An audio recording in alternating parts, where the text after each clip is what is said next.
한국에서는 이 5월달을 가정의 달로 주제를 정합니다. 그리고 가정의 중요성을 설교합니다. 하나님께서는 그 사회의 가장 기본 단위인 이 가정을 통해서 믿음이 성장하고 그리고 천국의 기쁨을 맛보도록 친히 인도해 주셨습니다. 우리 성도님들의 가정도 하나님의 보호 속에서 천국의 기쁨을 맛볼 수 있고 또 믿음이 성장하고 나의 자녀들까지도 믿음이 굳게 서 있는 모습을 통해서 하나님께 영광 돌릴 수 있기를 진심으로 소망합니다. 본문은 이스라엘의 역사에서 가장 존경을 받고 사랑받은 히스기야 왕의 그 아들 므낫세의 통치에 대해서 기록했습니다. 먼저 히스기야 왕의 통치에 대해서 이스라엘 역사의 평가는 역대하 32장에 나오는데 역대하 32장 33절에 보면 히스기야가 그의 조상들과 함께 누움에 온 유다와 예루살렘 주민이 그를 다윗 자손의 묘실 중 가장 높은 곳에 장사하여 그의 죽음에 그에게 경의를 표하였더라. 역사가는 온 백성들이 히스기야의 죽음에 슬퍼하며 그 죽음에 경의를 표했다고 특별히 기록한 것은 얼마만큼 그가 신실하게 하나님을 의지하였고 그가 얼마만큼 백성들과 함께 선한 정치를 했는가를 보여줍니다. 이제 왕의 장례를 마친 이스라엘 유다 백성들은 비록 어린 나이지만 12살의 왕이 된 히스기야의 아들 므낫세에게 이제 관심을 갖습니다. 그러나 이스라엘 백성, 유다 백성들의 그 관심만큼 므낫셋은 따라주지를 못했습니다. 역사가는요, 열왕기하 21장 2절에 보면은 이렇게 기록을 했습니다. 므낫세가 여호와 보시기에 악을 행하여 여호와께서 이스라엘 자손 앞에서 쫓아내신 이방 사람의 가증한 일을 따라서라는 기록으로 그가 하나님 앞에 얼마나 큰 악을 저질렀는가를 증언하고 있습니다. 그런데 므낫셋의 이 행동은 더 큰 잘못을 범하고 있는데요. 그것은 바로 열왕기하 21장 9절에 나오는데 이 백성이 듣지 아니하였고 므낫셋의 꾀임을 받고 악을 행한 것이 여호와께서 이스라엘 자손 앞에서 멸하신 여러 민족보다 더 심하였더라.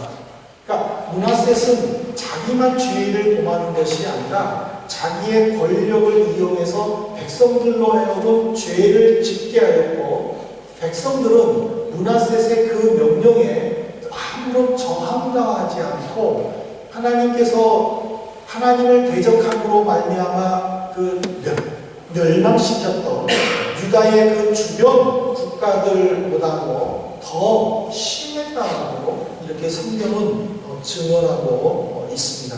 그러면 그는 어떻게 하나님 앞에서 백성들 앞에서 죄를 범했는가? 그거는 2절, 3절부터 9절 이하에 나오는데 크게 두 가지의 죄를 범했습니다. 첫 번째로 3절에 보면은요, 아버지 히스기야 왕이 헐어버린 상당을 다시 세웠습니다. 히스기야는 왕이 되었을 때에 제일 먼저 그는 하나님 앞에서 즉 종교적으로나 정치적으로 하나님이 인정하는 정치를 펴기 위해 그는 힘을 썼습니다. 그리고 그 목표를 세우고 기도한 가운데에 그 개혁을 일으키는 내용이 역대하 29장부터 31장에 자세히 나와 있습니다. 이 성경을 보면은요, 히스기야의 아버지는 아하스였는데 그는 16년 동안 유다를 통치하면서 하나님을 섬기지를 않았습니다. 성전은 돌보지 않았습니다. 이방신을 섬겼고 그 이방신을 섬기기 위해서 유다 전역의 산과 마을마다 산당을 짓고 우상들을 세우게 했습니다. 그런데 아버지의 뒤를 이은 히스기야는 왕이 되자마자 제일 먼저 한 것이 뭐냐면 아버지가 세웠던 모든 우상들을 전부 다 제거했다는 사실입니다. 산에 있는 산당들과 우상들 그리고 마을에 있는 산당들과 우상들을 모두 무너뜨렸습니다. 그리고 아버지가 16년 동안 돌보지 않아서 무너지고, 그리고 또 성전이 더러워졌는데 그것을 제사장들과 레위 지파 사람들에게 명령을 해서 먼저 레위 지파와 제사장들의 몸을 성결하게 하고 깨끗하게 한 후에 성전 청소를 명령을 했습니다. 그래서 이 역대하에 보면은요, 제사장과 레위 사람들이 힘을 모아서 16일 동안 성전을 깨끗하게 청소하고 재정비했다라고 기록을 했습니다. 이제 깨끗해진 성전을 본 히스기야는 거기서 만족하지 않고 그곳에서 하나님께서 율법에 명령한 모든 제사들을 지냈습니다. 특별히 히스기야 때에 정말 큰 역사를 일으키는 것이 뭐냐면 유월절 제사였습니다. 그 유월절 제사에 대한 기록이 30장이 나오는데, 역대하 30장이 나오는데 이미 북쪽 이스라엘은 멸망을 했습니다. 그래서 아수르가 통치를 한 시기였는데 히스기야는 북쪽에 있는 동포들에게도 초청장을 보냈습니다. 우리가 이렇게 유월절을 하나님께 드리려고 하는데 당신들도 우리 예루살렘까지 와서 하나님께 함께 제사를 드립시다 하고 초청까지 하고 하나님께 정성을 다하여 유월절을 드림으로 하나님의 백성들의 마음을 기뻐하게 해주셨다라고 성경은 기록해 놓았습니다. 근데 히스기야는 또 이것에 만족하지 않았어요. 역대하 31장에 보면은 온 백성들에게 이렇게 명령을 내립니다.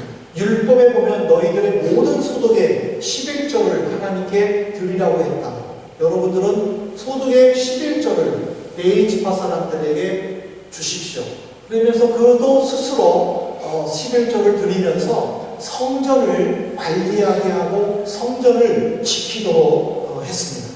그래서 이런 히스기야의 모습에 대하여 역대하 31장 20절에 보면은 히스기야가 온 유다에 이같이 행하되 그의 하나님 여호와 보시기에 선과 정의와 진실함으로 행하였으니 하고, 역대하의 역사가는 순수한 열정과 그리고 하나님을 향한 그 히스기야의 믿음을 높이 평가를 했습니다.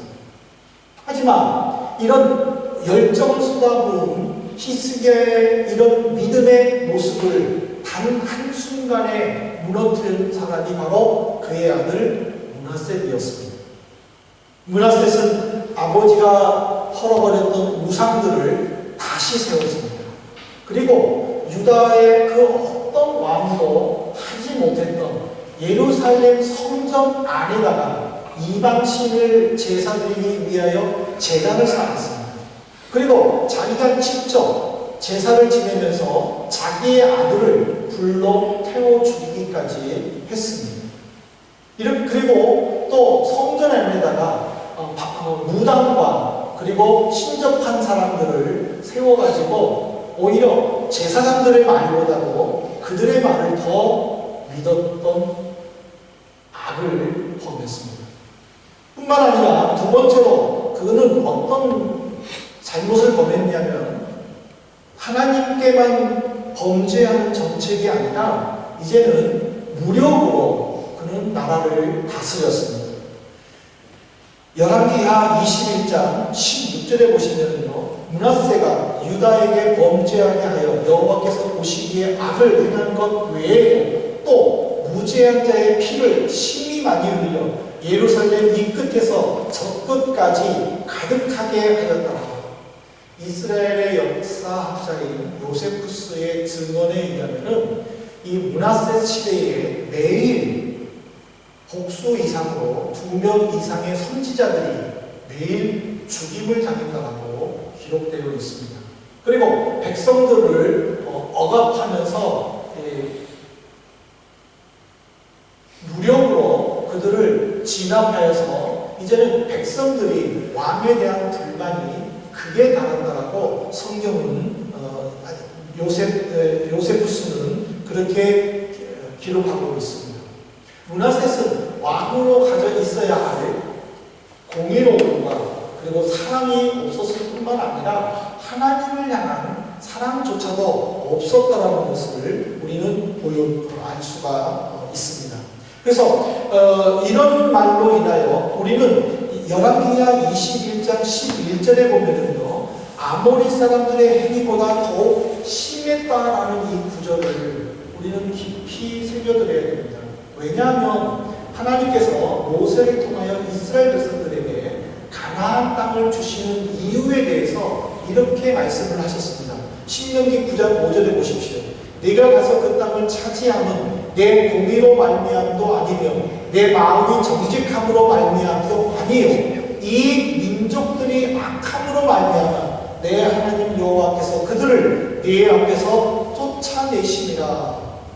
즉 이스라엘 백성들이 선한 모습, 또 이스라엘 백성들이 사랑스러워서 하나님이 그들을 쫓아내신 것이 아니라 가나안 백성들의 죄가 하나님 보시기에 너무 심했기 때문에 그들을 쫓아내고 하나님께서 원하시는 새로운 세상을 만들기 위하여 이스라엘 백성들을 이용하셨다는 것입니다. 그런데 지금 므낫세 시대 때의 므낫세과 그의 백성들의 모습은 아모리 사람들의 죄보다도 더 심했다는 것은 가나안 땅에 살고 있었던 옛날 조상들의 죄보다도 지금 더 심했다는 것을 우리는 짐작할 수 있습니다. 우리는 이 히스기야와 므낫셋에 이어지는 이 모습을 통해서 분명히 우리 스스로가 받아야 될 교훈이 있습니다. 그 교훈은 뭐냐면 나는 얼마만큼 하나님 앞에서 선한 믿음을 보이면서 내 자녀들을 신앙과 말씀으로 잘 키우고 있는가입니다. 므낫셋의 아버지는 히스기야 왕이었습니다. 모든 백성들이 존경했던 사람입니다. 므낫셋의 어머니의 이름이 뭡니까? 헵시바입니다. 이 헵시바라는 말은요, 두 가지 뜻이 있는데 나의 기쁨이 그 여자에게 있다는 뜻이 있고, 그리고 모든 사람의 고통을 잊게 해준다는 뜻이 있습니다. 특별히 이 헵시바라는 명칭을 하나님께서도 사용하셨습니다. 이사야서 62장 4절에 보면은 하나님이 이스라엘 백성들을 다시 회복시키실 때에 나는 너희를 향하여 헵시바라 하리라 하고 하나님이 말씀을 해주셨습니다. 즉 므낫셋의 아버지인 히스기야와 어머니인 헵시바는 하나님이 주신 자기 아들에게 희망을 걸고 다른 사람에게 고통을 주지 않는 그런 이름의 뜻으로 므낫셋이라는 이름을 지었습니다.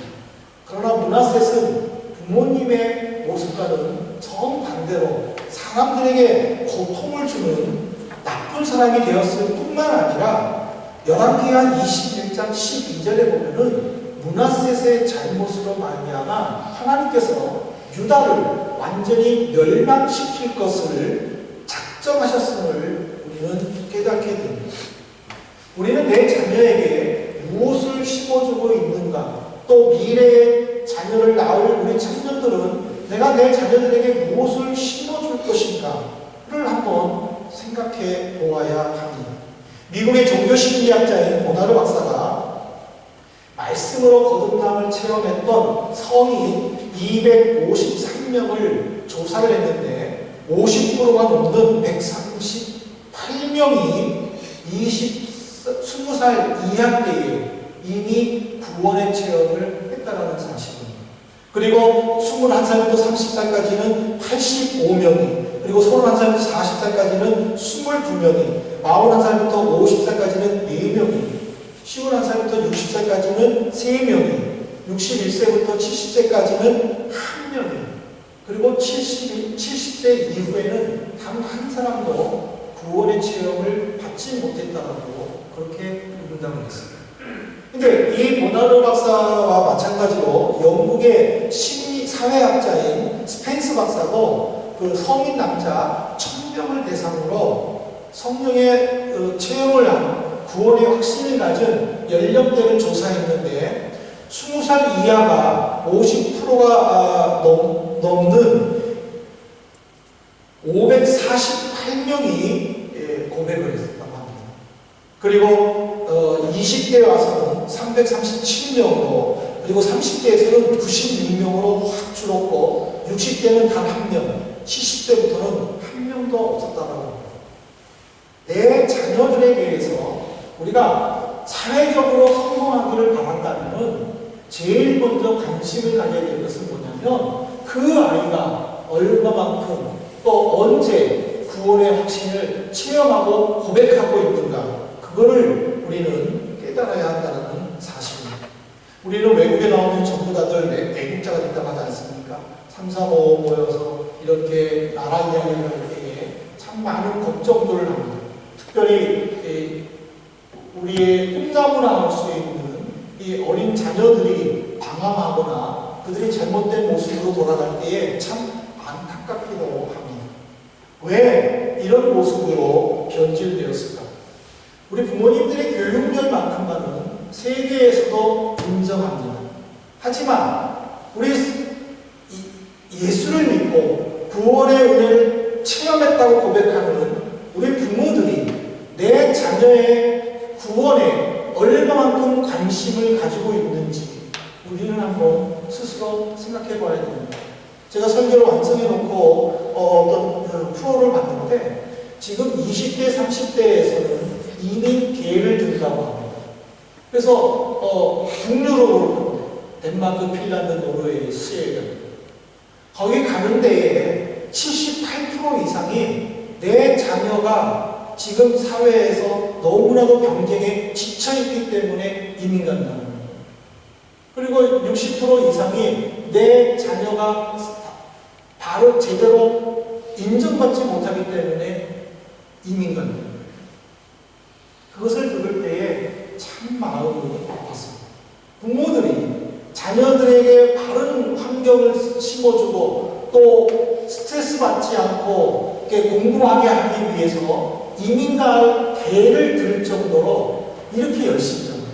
하지만 그렇게 열심일 정도로 우리 부모님들이 얼마만큼 아이들에게 구원의 확신을 심어주고 있느냐라는 사실입니다.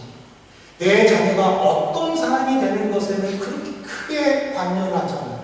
그러나 내 자녀가 어떤 직업을 가질 것인가에 대해서는 내 가치관으로 아이들에게 너무나 많은 스트레스를 주지 않습니다.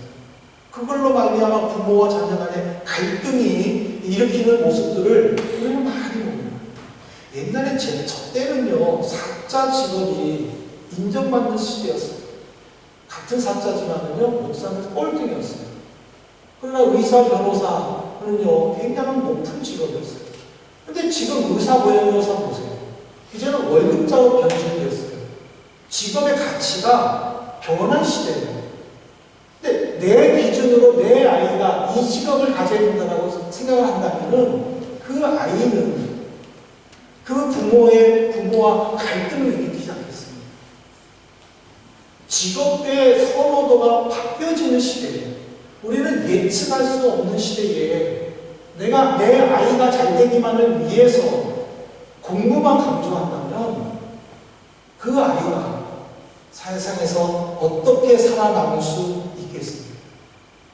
예측할 수 없는 시대에 살아남기 위해서는 무엇보다도 절대 불변의 진리인 말씀으로 무장시켜야 됩니다. 성령의 은혜 속에서 구원의 체험을 확실하게 고백할 수 있도록 우리가 힘써 기도해야 됩니다. 정말 우리 교회의 그 주일학교 현실이 얼마나 열악합니다. 많은 성도님들이 기도해 주시길 바랍니다. 어린아이들의 신앙은 중요합니다. 그러나 어느 누구도 헌신하여서 그 아이들의 신앙을 바로 세워주기 위해서 우리가 얼마만큼 노력하고 있는가 한번 생각해 보아야 합니다. 사랑하는 성도 여러분, 우리는 이 어린이 주의를 지키면서 내 아이에게 지금 무엇을 심어주고 있는가 생각해 보시기 바랍니다. 저도요, 참 이 말씀을 준비하면서 제가 참 찔려요. 제가 제 아들한테 하도 공부 안 할 때 너는 아빠가 공부 못해가지고 이렇게 못 사는 목사, 힘든 목사 됐다. 너는 공부 잘해가지고 좋은 직업 받아서 아우디 아디에서 끌고 다녀라. 자, 지금 참 제가 참 후회하고 있어요. 근데 저는요, 너무 감사한 게 예준이가 금요 기도회 때요, 저한테도 얘기하는데 간증을 했어요. 나는 믿음이 좋은 아빠 만나서 구원의 확신을 체험했어요. 저는 그 말 들을 때 너무 감사했어요. 예준이가 자기의 롤 모델은 누나예요. 누나가 롤 모델. 중학교 때 누나는 의사가 된다고 결정을 해가지고 자기도 중학교 때 무엇을 할 것인가 고민하기 시작해요. 난 한없이 공부 안 하면 그냥 막내인 줄 알았어요. 저는 그 이야기 듣고 저는 하나도 없어요. 정말 하나도 없어요. 교회 때문에 지치고 교회 때문에 힘을 하고 애들을 돌볼 생각도 못했었어요. 하나님이 주셨어요. 저는 우리 아이들을 제 아내도 그렇고 어떤 사람이 될 것인가 저는 늘 그 얘기했어요. 어떤 사람이 될 것인가. 아이들의 인성이 믿음 위에 굳게 서면 어떤 직업을 가져도 그 아이들은 행복을 느껴요. 그리고 그것을 통해서 하나님이 주신 것을 체험하고 저는 내 아이들이 구원의 확신을 체험했다는 이야기를 듣고 저는 요즘에 이렇게 기도하고 있어요. 하나님, 저 아이들이 어느 곳에 가든지 그 섬기는 교회를 잘 섬기게 해주시고 목사님의 마음을 기쁘게 해주는 믿음의 자녀들이 해주십시오. 저는 라엘 자녀를 보면서 참 많이 위로를 받아요. 목사님의 딸인데 저는 라엘 자녀를 보면서 참 감사함을 느껴요. 하나님 정말 귀한 PK를 저에게 보내주셔서 감사합니다. 나는 그 아이를, 그 자매를 통해서 참 많은 걸 합니다. 내 후배 목사님이 가끔 전화 올 때마다 저는 그냥 인사치레인 줄 알았어요. 선배님, 저는 예언이 때문에 너무 행복해요. 아이고, 그런 말 하지 마세요. 저는 인사치레인 줄 알았어요. 지금까지. 저는 그 이야기를 들을 때 하나님께 너무 감사해요. 내가 하는 것이 무엇일까? 내가 그 아이에게 하는 것이 무엇일까? 근데 그 아이가 공부하는 중에서도 교회를 위해 섬기고 교회를 기쁘게 하고 성도들도 너무 좋아하고 저는 그것을 볼 때에 신앙을 먼저 가르쳐주는 것이 중요하다는 것을 제가 다시 한번 느꼈습니다. 제가 지금 없는 설교를 넣은 걸 해서 죄송합니다. 신명기 6장 7절을 보십시오. 내 자녀에게 부지런히 가르치며 집에 앉았을 때든지 길을 갈 때든지 누워있을 때든지 일어날 때든지 이 말씀을 강론할 것입니다. 왜 하나님께서 부모된 우리들에게 이 말씀을 주셨는지 한번 묵상해 보시길 바랍니다. 돈이 재고 보면 하나님께서 돈을 얘기하지 않겠습니까? 네가 어떻게 하면 돈을 잘 버는 것인지, 네가 어떻게 하면 부자가 될 것인지, 네가 어떻게 하면 세상에서 성공할 것인지 가르치라고 부모들에게 가르쳐주지 않겠습니까? 그러나 하나님께서는 우리들에게 요구하는 것은 내가 길을 갈 때든지, 내가 앉아있을 때든지, 내가 누워있을 때든지 내 자녀에게 말씀을 가르치라고 가르쳤지 않습니까? 왜 이 말씀을 주셨겠습니까? 아이들에게 단순히 물질적 부유함을 이루게 하기 위해 공부하도록 강조하는 부모보다는 말씀으로 양육하고 건전한 생각을 하고 그래서 이웃과 교회와 나라를 위해 필요한 인물이 되도록 우리가 가르쳐야 되지 않겠습니까? 히스기야를 보십시오. 그는 얼마만큼 많은 사람들이 칭찬했습니까? 그는 얼마만큼 하나님께서 인정한 왕이 되었습니까? 그러나 그 자녀에게 신앙이 유전되지 않았습니다. 그는 신앙을 몰랐습니다.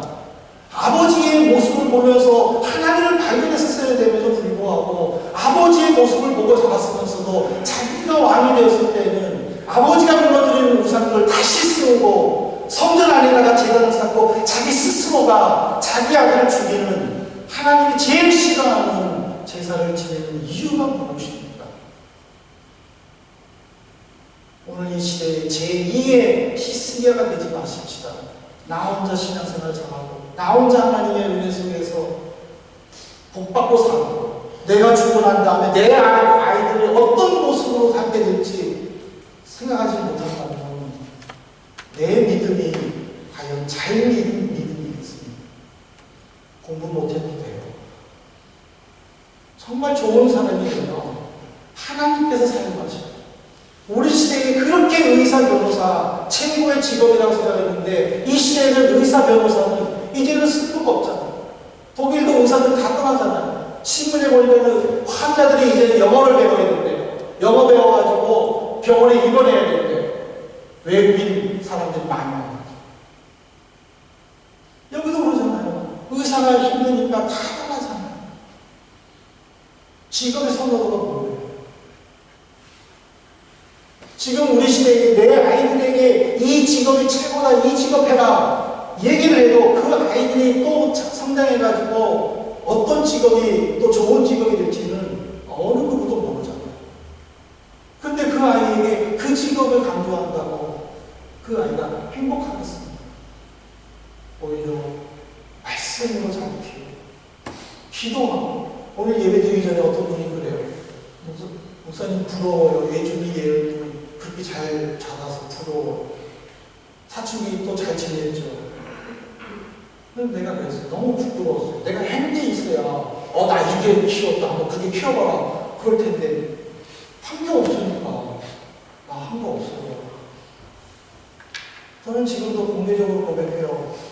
나는 한 거 없어요. 하나님이 예언이 예준이 책임져 주셨을 뿐이에요. 어떤 목사님이 선배 목사님이 저한테 그러시더라고요. 이 목사님 힘들어도 버티세요. 내가 지내보니까 하나님께서 내 자녀들을 믿음으로 키워주신 것이 너무 감사합니다. 저는 그 선배 목사님이 지금도 잊혀졌죠. 몇 년 전에 얘기예요. 당신도 그렇게 힘드셨어요. 근데 그 자녀들이 믿음으로 잘 성장하는 모습을 보고 하나님께 너무 감사합니다. 제가 지금 그 선배님, 목사님의 말을 지금 내 자녀들을 보니까 사랑스러운 여러분, 내 아이들을 말씀으로, 믿음으로 무장시키는 우리 부모님 되시기를 주님의 이름으로 축복합니다. 내 자녀를 바라보면서 하나님 정말 감사합니다. 하나님 정말 행복합니다. 그렇게 고백할 수 있는 우리 부모님 되십시다. 그래서 하나님께 인정합니다. 그리고 정말 말씀으로 양육하고 기도로 무장시켜서 내 자녀들이 있는 교회에 기쁨이 있고 목사님의 마음을 시원하게 해주는 믿음의 가정들 되시기를 주님의 이름으로 축복합니다.